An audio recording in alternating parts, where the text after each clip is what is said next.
दुनिया ने बेशुमार जर्नैल और सिपाह सालार देखिए, मगर एक नाम ऐसा है जो क़यामत तक तारीख़ इस्लाम में सुनहरी हुरूफ से लिखा जाएगा।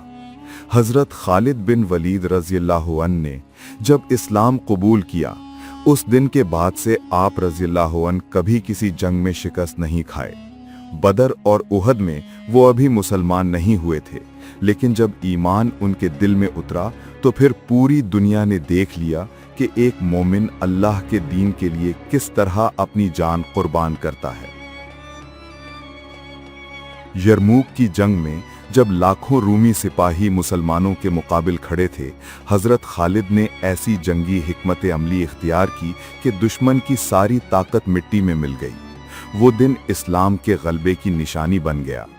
उनकी तलवार की चमक से दुश्मन कांप उठता, मगर उनका असल सहारा सिर्फ अल्लाह पर यकीन था। वो फरमाया करते थे कि जंग का फैसला तलवार नहीं, ईमान करता है।